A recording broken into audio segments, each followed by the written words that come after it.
Son las 7:11 de la mañana y ya estamos de vuelta y estamos con Nancy Arellano, analista política venezolana. ¿Cómo estás, Nancy? Bienvenida, muy buenos días. Gracias. Bueno, un gusto estar aquí. Tienes cara de preocupada. Sí. No, claro, obviamente todos los venezolanos en este momento estamos muy preocupados por la situación que está pasando. La violación sistemática de derechos humanos por parte del régimen usurpador de Maduro no es una cuestión de juegos, sino de vidas. Y por supuesto, cada vida que se pierde de venezolanos, pues duele profundamente, ¿no? Sí. Claro, pero digamos, tenemos ya en la línea a Héctor Béjar, que es un, digamos, importante dirigente emblemático, diría yo, de la izquierda peruana. Héctor, muy buenos días, gracias por atender nuestro llamado. ¿Qué tal, Nicolás? ¿Cómo estás? Los hemos convocado para hablar sobre la situación de Venezuela y lo que podría ocurrir, según todos los indicios, en las próximas horas. Juan Guaidó ha publicado un Twitter ayer en la noche donde prácticamente abre las puertas para una intervención extranjera en Venezuela. Y va a ir una reunión del Grupo de Lima hoy en Bogotá, donde va a estar Mike Pence también, el vicepresidente norteamericano, y entiendo que la agenda es esa. ¿Cómo ocurriría esta intervención militar en Venezuela? ¿Cuál es la opinión que tiene Héctor Béjar sobre esto? Sobre una intervención militar. Sí. Y sobre Estoy absolutamente opuesto. Creo que es una gran irresponsabilidad generar o promover una intervención militar en un país hermano. Primero por razones de principio. Y luego porque, y yo estoy hablando desde el Perú, yo sé que eso va a repercutir de manera directa en el Perú. Entonces, hoy día el señor Borges ha dicho que va a pedir al Grupo de Lima que adopte medidas de fuerza. Yo de aquí me permito decirle al canciller Popolizio que tenga cuidado, que sea sereno, que no se deje llevar por la furia de gente que está involucrada en un conflicto interno que debe ser resuelto por los venezolanos. Nancy, ¿tú estarías de acuerdo con eso? Yo creo que no se ha hablado de intervención. Si alguien me muestra dónde exactamente hablan de intervención, sería deseable. Creo que poner palabras que no son también es un acto bien irresponsable. Segundo, creo que hay que entender que el presidente encargado, Juan Guaidó, en el ejercicio de dos artículos 152 y 153 de la Constitución venezolana, puede articular acciones de cooperación, que no es lo mismo que intervención. Estamos hablando de que... Pero en términos prácticos lo que significa es que van a entrar tropas extranjeras a Venezuela. En términos prácticos no podemos saber, no podemos anticiparnos a lo que se va a resolver el día de hoy en el Grupo de Lima, porque por algo es un foro de discusión y de coordinación de acciones regionales. Lo que digo es que eso ocurre, esa discusión, en el marco del artículo 153 de la Constitución venezolana, que admite acciones de cooperación, incluso para temas de seguridad regional, y así lo establece la Constitución venezolana. Por lo tanto, estamos hablando de que bajo el principio de autodeterminación de los pueblos, si nuestra Constitución admite tal figura, hay que respetar también a Venezuela, y esto es una Constitución del año 99, que fue promovida por el antaño presidente. Pero esa cooperación puede ser también intervención militar. No. Si hablamos de el derecho internacional, hay que entender todo el marco que impone el derecho internacional. El capítulo 7 de las Naciones Unidas, por ejemplo, que se constituye en una excepción al principio de no intervención, habla de que cuando hay violación a derechos humanos, si el Consejo de Seguridad así lo admite, es legal, legítimo que existan estas instancias. ¿Que no se ha reunido el Consejo de Seguridad? No se ha reunido el Consejo de Seguridad. Ahora, lo que hay que entender es que en el marco del derecho internacional, incluso si hablamos del Estatuto de Roma y hablamos de crímenes de lesa humanidad, también está previsto que haya una serie de acciones. Si hablamos de la OTAN y hablamos de la violación sistemática de derechos humanos en países, también está admitida, y ahí podemos hablar de Kosovo, o podemos hablar de Somalia, o podemos hablar de En fin, lo que quiero decir es, no podemos anticiparnos a escenarios, ni podemos tener simplemente una interpretación ideológica, sino que hay que entender que hay un derecho internacional que admite que ha habido estados que cometen excesos, que hay conflictos internos armados, que hay violación sistemática de derechos humanos y que hay que proteger esos vejámenes. Vamos a ir, estamos con Nancy Arellano en nuestros estudios, ella es analista política venezolana, ustedes la han escuchado, estamos en la línea con Héctor Béjar, dirigente de izquierda, analista político, con el que vamos a volver tras la pausa. Héctor, por favor, volvemos en la pausa y queremos escuchar lo que usted tenga que decir. Estamos en Exitosa, la radio del Perú, estamos hablando de lo que puede ocurrir de manera inminente en Venezuela, bajo el nombre que sea, una intervención militar o una cooperación, como le dice Nancy, como fuera, ¿no? Como dicen los gringos, como fuera, una presencia militar extranjera en Venezuela, lo cual puede generar una situación absolutamente imprevisible. Volvemos con este tema.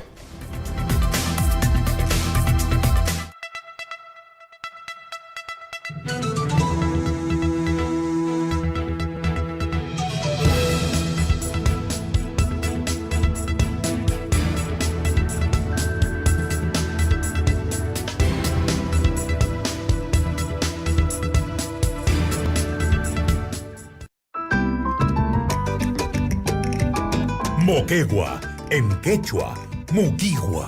Fundada como Santa Catalina de Guadalcázar del Valle de Moquegua, en la vertiente occidental de la cordillera de los Andes, está Moquegua, hidalga, valiente y leal ciudad de nuestro Perú. Noble historia la cobija, 3 veces benemérita a la patria. Guajone, capital del cobre peruano.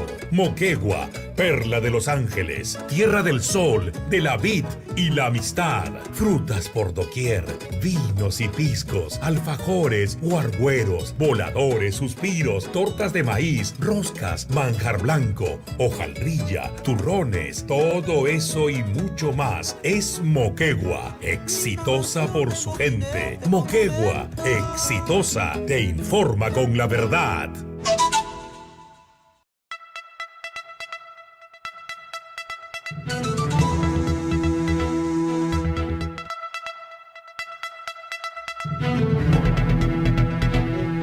Estamos en los estudios Exitosa con Nancy Arellano, analista política venezolana, y en la línea con Héctor Béjar, analista político también y hombre legendario, por decirlo de alguna manera, de la izquierda peruana. Héctor, usted acaba de escuchar a Nancy Arellano. ¿Qué es lo que usted dice al respecto? Yo le recuerdo a la señora Nancy, que nos ha hablado de la Constitución venezolana, el artículo 130 de su propia Constitución, de la Constitución de su país, que dice que los venezolanos y venezolanas tienen el deber de honrar y defender a la patria, a sus símbolos y valores culturales, resguardar y proteger la soberanía, la nacionalidad, la integridad territorial, la autodeterminación, repito, la autodeterminación y los intereses de la nación. Ya, ¿y el 350, señor? ¿Y el artículo número 2? También he escuchado mencionar muchas veces el artículo de la Constitución venezolana que se refiere a las misiones militares. Todos sabemos, los que sabemos algo de relaciones internacionales, que una misión militar es una misión de ejecutivo a ejecutivo. Sí. Y que obedece por lo general a convenios o tratados. Sí. Nosotros en el Perú tenemos muchas misiones internacionales. Y cuando la Constitución venezolana, en su artículo, en el inciso 10 de uno de sus artículos, se refiere a las misiones militares, dice, como dice todo Estado soberano, que esas misiones tienen que contar con la autorización del Congreso de su país. Entonces, así es, de la Asamblea. Ahí lo que están diciendo los amigos venezolanos de la oposición es confundir su propia Constitución. No entendí en qué sentido se confunde. La Asamblea Nacional está avalando las acciones y de hecho el Estatuto de Transición claramente dice que la Asamblea Nacional ejerce el control político sobre el presidente encargado. Claro, pero ahí entramos a una discusión en la que probablemente no tendríamos nunca solución. La pregunta es, ¿cuál es la solución, Héctor, a la crisis innegable que hay en Venezuela? Profunda crisis económica con todas las consecuencias que ello implica y una profunda crisis política. O sea, ¿cuál es la solución? ¿Elecciones aceptadas por todos? ¿Bajo qué condiciones? Claro. La solución se ha abierto ya. Existen grupos movilizándose en todo el mundo para evitar una guerra en Venezuela. Está la Unión Europea. Dentro de la misma Unión Europea hay países como Italia, como Grecia, como Portugal, como Rumanía, como Hungría, que son países de distintas orientaciones políticas y que se están movilizando para crear el grupo de contacto. Lo han creado ya y se va a reunir en marzo nuevamente con México, con Uruguay y con otros países de América Latina. Son más de 40 países que hay en el mundo en este momento. ¿Por qué Bolivia no apoyó el llamado a elecciones que se hizo en la primera reunión del grupo de contacto? No permito interrupciones, mi querido Nicolás. Sí. Y entonces lo que digo yo, ya mi opinión personal, nadie puede elegir ni definir con una pistola en el pecho. Nadie que está siendo obligado al hambre, porque se le está bloqueando y se le está negando el acceso de medicinas y de todo lo habido y por haber, y se tienen bloqueadas todas sus cuentas en el exterior, puede elegir. Lo que tiene que abrirse es un periodo de paz en Colombia, un prolongado periodo de paz, en que ambos contendientes acepten que la situación ha cambiado en Venezuela y que ahora el pueblo venezolano, que durante años, décadas, estuvo discriminado y apartado de la democracia, ingrese a la democracia. Eso significa que en Venezuela ha habido una serie de conquistas sociales: la educación gratuita, la salud gratuita, que ahora por supuesto está destruida por el bloqueo. Todo eso tiene que ser conservado constitucionalmente en Venezuela, porque lo que se quiere hacer en Venezuela es repartirse Venezuela. Estados Unidos quiere quedarse con el petróleo y los políticos venezolanos, los otorongos venezolanos, que son allá tan corruptos como los de aquí, van a negociar con la salud, con la educación, y vamos a tener una Venezuela que va a ser una repetición de ese Perú que nadie quiere acá en el Perú.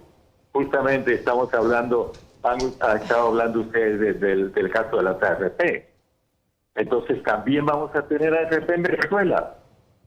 Todo lo que es característico del saqueo social de un país. Yo, como latinoamericano, no quiero eso para Venezuela. Héctor, vamos a escuchar a Nancy. A Nancy, porque una de las discusiones es, Nancy, ¿cuál es el origen de la crisis humanitaria de la que se habla? ¿No 900.000 millones que se robaron durante 20 años. Y ya, pero también es cierto que hay un bloqueo, ¿no es cierto? Que no puede, es decir, Venezuela no puede comprar medicamentos en los Estados Unidos ni en Europa. La crisis económica arranca ¿cuándo? Cuando caen los commodities en el 2013, arranca una crisis. Ahora, ¿eso pasa por qué? Pese a haber tenido el mayor crecimiento económico de la historia de Venezuela desde el 2002 hasta el 2013, no se crearon las condiciones. Se habló de reservas excedentarias y se gastaron. Cuando se habló de inversión en educación, y de hecho aquí en el Perú han tenido hasta problemas con el tema de los médicos comunitarios, etcétera, porque se buscó cantidad en inclusión contrario a calidad. Y no se, pese a que tenían todas las condiciones económicas para garantizar ambas cosas, calidad y cantidad. No hacía falta tener que exhibir propaganda política y jugar con el futuro de los venezolanos de esa manera. En términos de salud, 3/4 lo mismo. ¿Tú tienes idea cuántas empresas del Estado tenían que ser responsables, por ejemplo, de la fabricación de alimentos y de medicinas? Allá había una empresa de fabricación de medicamentos. ¿Por qué no funciona? ¿Por qué no sirve? Monaca, Molinos Nacionales, competencia de Polar en otro momento de la historia, fue expropiada en manos del gobierno. ¿Por qué no funciona?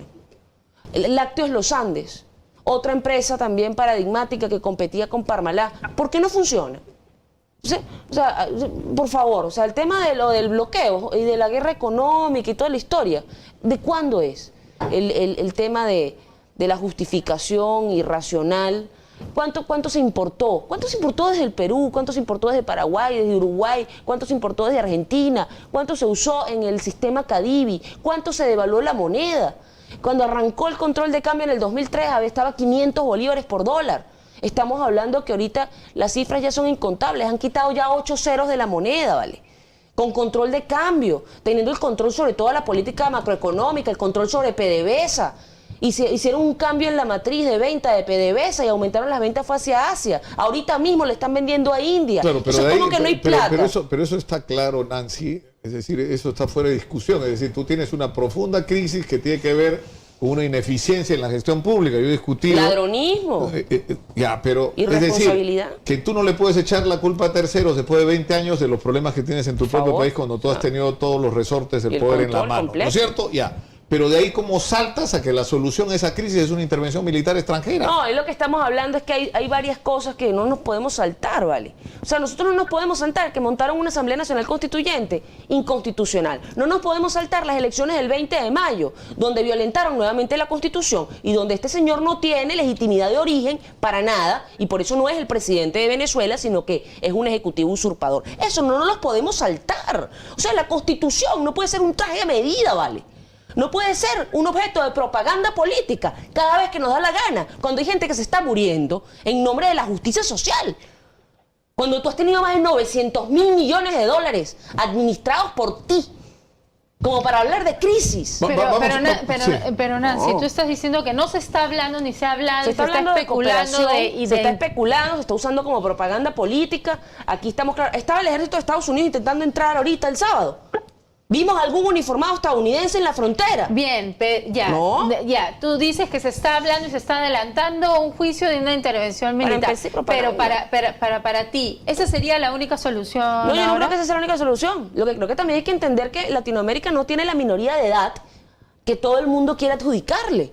Como si acaso no hubiese fuerzas armadas en toda Latinoamérica, como si no se hubiesen desarrollado acciones de cooperación desde hace bastante tiempo. O sea que la intervención sería de Colombia y de Brasil. Yo no estoy especulando intervenciones, yo lo que estoy diciendo. Pero es eso de lo que estamos hablando. Pues, sí, Nicolás, pero aquí no podemos hacer astrología política. Aquí estamos hablando de cosas bien serias en el marco del derecho internacional. ¿Cómo va a ser lo que ponle el nombre que quiera, pero lo que va a ocurrir es que van a ingresar militares extranjeros a Venezuela? El nombre que tú quieras o no quieras, hay una cosa muy simple. Si tú tienes una presidencia de la República usurpada, si tú tienes las armas de la República usurpadas, cometiendo delitos de lesa humanidad, ¿qué hacemos? Es la primera pregunta. Segundo, más de 160 militares han salido de las Fuerzas Armadas. Sí. Bueno, desertado de la Guardia Pretoriana de Maduro. Ya. Se han puesto a derecho con la Constitución y plegado a la ley de amnistía. Entonces, estamos hablando de que hay parte del ejército venezolano institucionalista que también está ahorita fuera de las fronteras. Entonces, hay que entender las dimensiones. El caso bien sui generis, que es el caso venezolano. Escuchemos a Héctor. Héctor, tenemos que ir terminando. Quisiéramos, por favor, escuchar su punto de vista sobre lo que usted acaba de oír.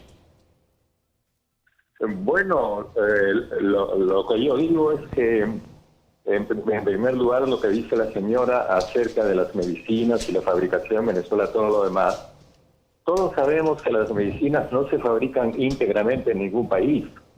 Esas medicinas tienen que tener primero licencia internacional y luego son hechas con insumos internacionales. Tanto las licencias y las patentes como los insumos están bloqueados para Venezuela. Exactamente. Y no solamente para Venezuela, sino para todos los países que quieran comerciar y ayudar a Venezuela. Todo lo demás que la señora ha dicho, bueno, yo creo que son discusiones entre venezolanos. Yo no quiero intervenir en eso. Si el gobierno... Ahora, a mí me parece simplemente por lógica, si el señor Maduro es un usurpador, el señor Guaidó también lo es, porque ambos han sido elegidos en el mismo proceso electoral, bajo la misma constitución, bajo las mismas autoridades electorales y con el mismo sistema. Entonces, ¿en qué quedamos? Yo creo que no hay otra solución en este caso para que la oposición venezolana, que según mi punto de vista es la más intransigente, acuda al diálogo, entienda la nueva situación social que hay en Venezuela la acepte, porque lo que ellos no aceptan, yo he estado varias veces en Venezuela, es que los señores de Petare, por ejemplo, que es el distrito más pobre de Caracas, puedan entrar al centro de Caracas y usar el metro que antes usaba solamente la clase media y la clase alta venezolana.